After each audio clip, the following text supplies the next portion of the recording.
Alrighty, folks, I am excited to introduce you to another weekly contributor. This guy is going to be a rock star on the channel. He's going to talk about 7 mindset shifts young investors need to have.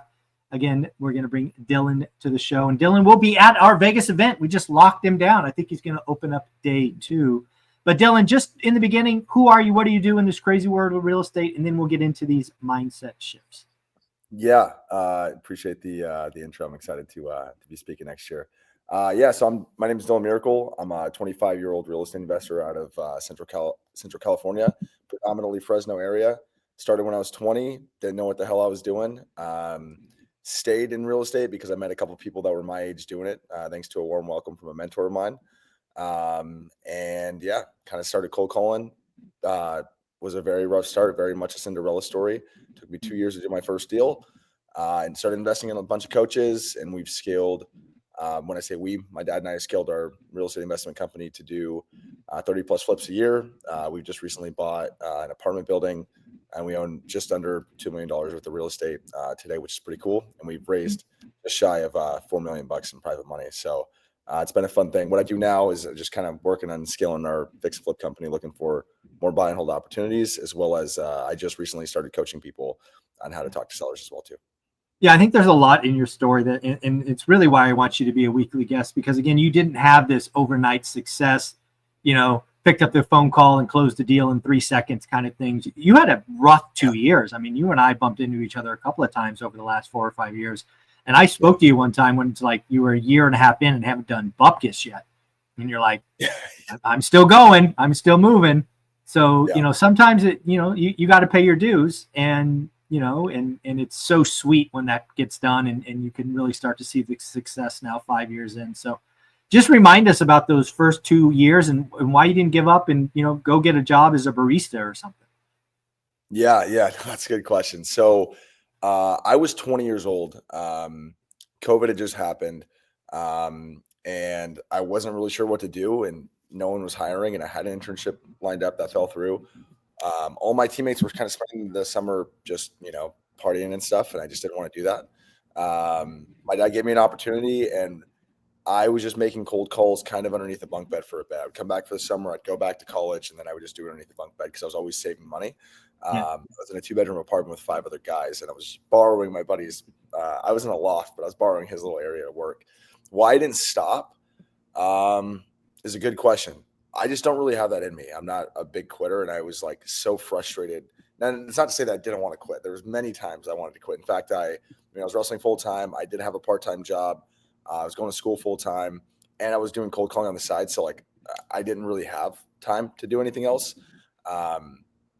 But I didn't really burn the boats until I graduated. And I think that's really why I started to see success. I was already 2 years in, but I was kind of a part-time, and I was booking appointments for my dad, and I didn't really graduate to more of a closing role. So right when I graduated, I was working for this other commercial real estate firm and didn't like it, didn't get the mentorship I wanted, nor did I really like the guy I was working for. So I went all in. I moved back home and said, I'm not quitting until I see it happen at least once.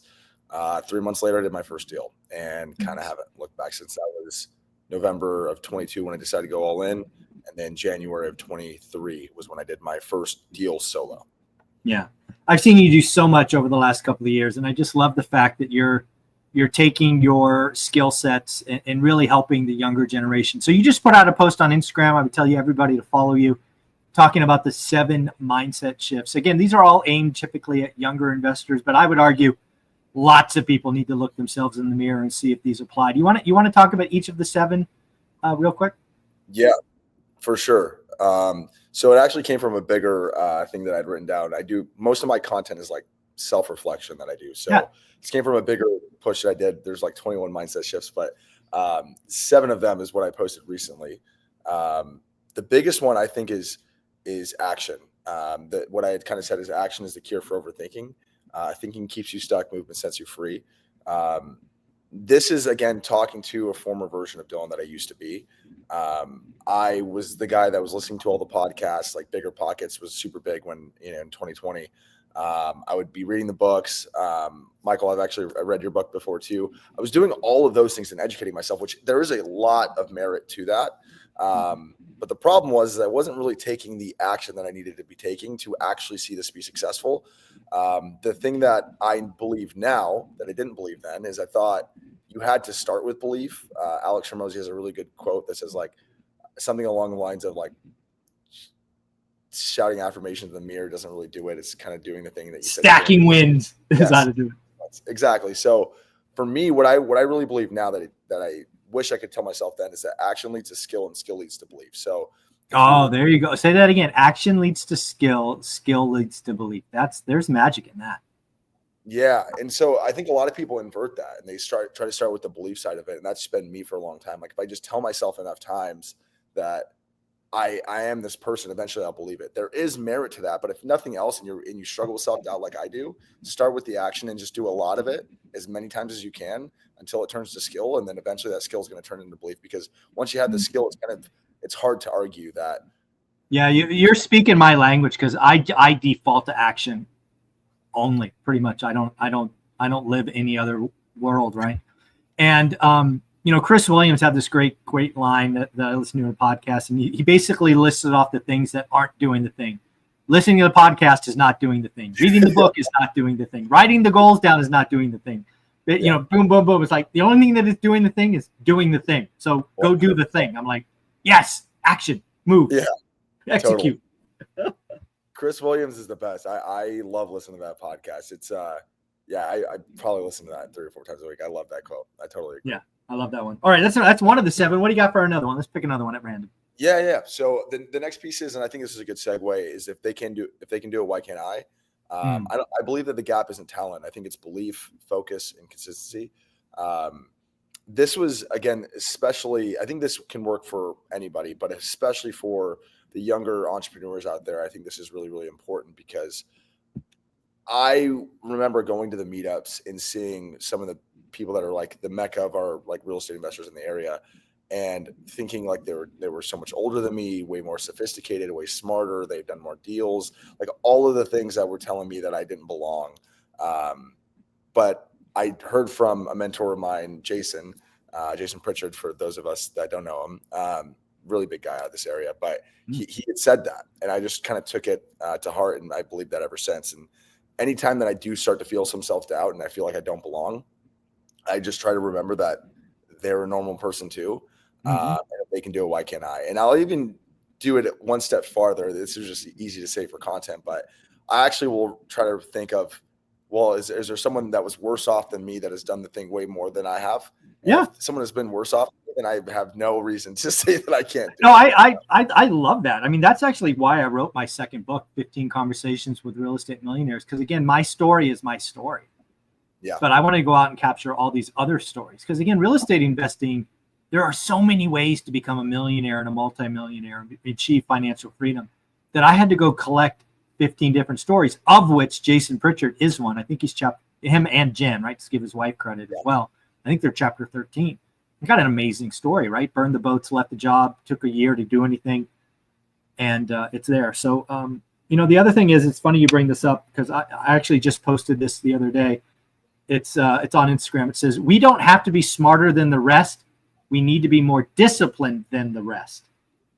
Right? 100%. Again, I truly believe it's in the discipline, focus, daily execution. My world was 20 minutes a day, every day for 3 years to figure it out. Right? If you do the thing every day, you're going to get better. Yeah. And you're absolutely right. There's nobody in real estate investing that is, they're not smarter than you. There's no magic touch. There's no, birth, right thing. It's like, just in the Central Valley, right? We know people that are doing amazing things that were, drug addicts in prison. We know, we know people that are high school dropouts. It's just, you're a college educated young man. It's like, you got no excuse, buddy. And that should give you both comfort and also a kick in the ass, which, I like both sides of that. Totally. And on that same topic, what you're saying, like motivation and a kick in the ass, you either can run towards pleasure or you can run away from pain. I think the best way to run as fast as you can is to run from one and run towards the other. Like use them both, Use them both. Yeah. Totally. All right. That's 2 of them. Let's do another one. This is fun. Yeah. Yeah. So this is actually a little bit more, I'll call it a hot take. A lot of people disagree with me on this one, and so I'm pretty vocal about it. But I don't think that you're born with it. I think that you build it. Oh, I think for anything, sure. confidence, charisma, discipline, I don't think they're traits. I think they're reps. So Reps. the, Absolutely the, reps. the biggest thing that like why a lot of people disagree with me is like on the charisma piece as an example. People think that you either have or you don't because it's a soft skill. It's hard to really say like, oh, you have it or you don't, you know. It's different than like if you were to compare it to a sport. Like a sport is easy to wrap your head around of like, okay, you can work towards it. But yeah, I think anything that you want to do in life or be in life, I 1000%, whether it's becoming a better speaker, becoming a better communicator, becoming better at sales, my experience has been if you want to be better at this thing, you need to go find the reps that you need to do that thing as many times as you can. And eventually, you might not be Michael Jordan. That's true. But if you have a level of obsession and a level of consistency, you will be significantly better than you were before. And Oh, it's so 1000%. I'm a living, breathing example of this. If you would have known me when I was your age, maybe a little bit younger, maybe 23, I was a freaking bean counter who lived in a cube that played with Excel spreadsheets, right? I was comfortable being alone. But you know what? I ended up moving into sales. So I had to figure out how to go to talk to small groups, big groups, schmooze, all these things that I freaking hate that make my skin crawl. Yeah. You know how I did it? I sat in a conference room and I gave the presentation 100 times to no one. You want to talk about reps? You want to talk about discipline? You want to talk about learning the script forward and backwards and starting in the, like I would start in the middle just to challenge myself. Yep. Right. So again, totally. Yeah. Some people might be naturally gifted, but here's the deal. I know a lot of people that are naturally gifted, even in sports. Sports is the best example of this. They don't work very hard. If you talk to any NBA athlete or, pro athlete, most of them will tell you they were not the most talented in high school because the most talented people turn out to be fucking lazy, right? They just lean on talent. I want the freaking guy that's gritty, that's going to do this, going to do an extra hour of training or running or lifting. That's the person that's going to do something, right? The talented people, I'll take grit over talent, every day and twice on Sunday. 100%. Yeah. And I think it's kind of like, I always tell people like, I'm a little bit of a nerd and I used to be like, frustrated about it or maybe insecure about it, I guess is a better way to say it. But yeah, I think there's like a right amount of obsession that you have to have. Like I come from like a video game background. When I was growing up, I played a lot of video games. I like to look at life through a very similar lens. And I'm not going to bore everyone with the details, but there's a game I used to play called Fallout. It's just an avatar and you get to basically stack skills as you increase your levels. You can, your skills, you have skills and you have traits. So traits could be like luck, charisma, endurance, things like that. Skills are like barter and trade, all this sort of thing.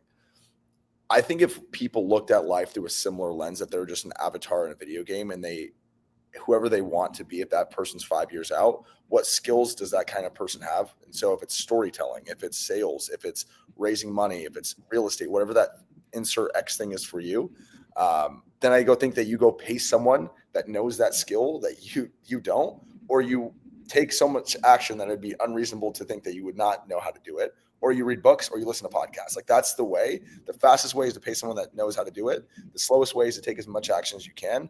But if you take lots of action over a shorter amount of time, you will learn it faster. So I think that can help a lot of people out, help me out personally. Oh, I love that. Let's do another one. Yeah. Cool. You don't need to be perfect, just consistent. I think this ties into what you were just saying. I think if people just shipped it messy, fixed it later, built the parachute going down, I think we'd be a lot better off. That's the easiest way to learn. I think so many people, especially in real estate and probably in content as well, they're always telling themselves they're going to wait for perfect. Dude, perfect is an illusion. I've actually come to the point where people ask me, how do you get started on YouTube or whatever? And I just tell them, forget creating videos, go live. You want to really do something? Just go live. Forget editing, right? I haven't edited a video ever. But you want to really start going, just go live. Right? Just turn on the freaking camera and see what happens. Right? Go. Ship it messy. 1,000%. 1,000%. All right. So we got 4. Let's do 3 more. We got 3 more. Yep. I like to say this too. No one's coming to save you. And I think that's good news. Don't think it's Yes. your fault. You know, it's not your fault. And like you were saying earlier, we have some good friends that, you know, were drug addicts before, and now they're, you know, doing really well. That's kind of a good thing. Like if you Yeah. know that no one's coming to save you, it may not be your fault. The background that you have, the experiences that you had, that might not be your fault, but it is your responsibility to change that. You can't control the weather, but you can control how you respond to it. Yes. Yeah. I wish more people would realize this. I think there's a lot of folks that there's a couple of things I want to say. One is we live in an environment where it's very easy to blame others or the external world. It's their fault. It's this. It's Trump's fault. It's my boss's fault. It's this, that, it's the other. And I've just got to tell you, there's a great book. It's actually one of my top 3 books called Extreme Ownership. Jocko Willink. Actually, one of my prized possessions is an autographed book from him. So shout out Jocko for that. But if you give somebody else the power over you, you've lost. It's just like, I will never, ever give someone power over me. It's always my fault. And once you take that power back, it's just so free. Totally. And you can actually do something with it. The other one you can't. Exactly. Yeah. Exactly. Yeah. All right, let's keep going. We got a couple more, I think. The next one, this is kind of something that's a core tenet of like my brand and like what I believe to be true. I think you lead with value always. I think the fastest way to earn trust is to deserve it first. And I think a lot of people, especially when you're trying to network, they're doing one of 2 things. They're either trying to take, or they're trying to be super cool. I think that you can network doing that. People have done it, but I think that the easiest way that I've seen in my own life to dramatically increase the amount of relationships I have in this business, the amount of business that I have, is by always giving more than I take, and then also giving before I ask for anything. That's the magic. If you can give before asking, and maybe even give without asking, right? Other people see that. One of the things in life when you start to help others is you will get around people that are, to your point, they just take. And more importantly than take, they expect. 100%. Oh, and that's like, whoa, sorry, buddy. Yeah. That ain't happening. Totally. And I think to what you were talking about, some people, and I remember thinking about this when I was younger, like how can we give? How can we give to someone that's maybe a little bit more financially well off than us or more successful than us? But you have a few different things that you could do. You have time, you have money, you have energy, you have resources, connections. So I think learning or even skills, we can add a 6th one. Yeah. If you can figure out what pearls that you have, and if you don't have skills, if you don't have connections and you have money, that's when you pay a mentor to go learn the thing that they can teach you. But if you have time and they have an opening in a position and you can just give them free time instead of money because you don't have any, that's how you can do it. That's what I did in the beginning. And then eventually you start to become a little bit more skilled, and then you learn like, oh, I know a skill that this person doesn't know. And then you create what I call like a pearl, and then you give that pearl selectively to the right go-givers. And those people always remember it. And then the cool thing is you don't actually ask, like you were saying, you don't actually ask for anything in return, but you build up all of these relationship IOUs, and your goodwill goes out into the community. Yep. Eventually, if you do need to cash anything in, when you ask, you will receive. Oh, no. And you'll receive ×2 or ×3. 100%. Yeah. Well, let's close it out. I think there's one more if I got my numbers right. Number 7, the final one. Yep. Yeah. I think your circle is either your ceiling or your launch pad. I loved that one. I'm glad we closed on that one. Again, a lot of people say your network is your net worth. I actually like the way you say this one. So say it again. Yeah. Your circle is either your ceiling or your launch pad. Tell me more. Yeah. I think I just think we need to be more selective. You know, I think you got to choose proximity like your future depends on it. And it really does. I think a lot of that, there's a massive gray area that people don't talk about. Most people talk about black and white in the self-development space, either on social media, in books, podcasts. They say like, don't hang out with losers or whatever. You are the sum of 5 people you hang out with. Okay, that's fine. But in most people's experience, like they have a lot of love for these people. You can still love the people that you used to grow up with or that you used to be friends with. But if you guys have different goals, different ambitions, and you're relating to them less, they're trying to live in a world that you used to be and you're not anymore, it does not mean that you have to hate them. It does not mean that they're losers. It just means that you have to choose to spend time with people that are in the same direction that you're going. And you're going to outgrow people. Some people are going to outgrow you. And that's not good or bad. That just is. And it's life. And the more that we're selective about the proximity of people that we choose to be around, the better off. And I actually think people would be more better off if they just chose to be by themselves and work on themselves, because the work starts in the mirror before just trying to go talk to everybody. So if hanging out with, if that's not an option, then spend time working on yourself before you can hang out with other people, because it's kind of lonely in the first couple of years if you're trying to break. It's funny you bring this one up, because it's actually one of my 7 rules. I wrote these rules 5 years ago, and it's actually the number 7. It's audit your personal network. Are they helping or hurting you? Right? Again, I've actually adopted a phrase that some of you got to fire your friends. Some of your friends are freaking holding you back. And I don't care at this point, right? If you want to be better and do all these great things, some of your friends are losers and just need to be fired. I mean, I know it sounds harsh, and it is. I don't care. If you want to go that direction and they're pulling you that direction, cut them off. I mean, I don't care. That sounds too harsh for some people. No, I agree though. I think, but it's true though. And I think a lot of people need that directness. You know, I think I took a little bit of a softer route, but I do think like that level of directness is important, because people just like, they hold on to things like they shouldn't be holding on to, you know? Yeah, it's pretty amazing. Well, Dylan, I appreciate you. I'm so happy that you agreed to come out to our event next year. We're going to have both you and Cody Davis kick off day 1 and day 2, both investors, 25 years old, both started when you were 18 to 20 years old. It's going to be fun to have you guys in the room kicking off day 1 and day 2. Dylan, where can people find you, follow you? Yeah. So I put my handle in the chat here. It's Dillionaire321. I'm primarily on Instagram.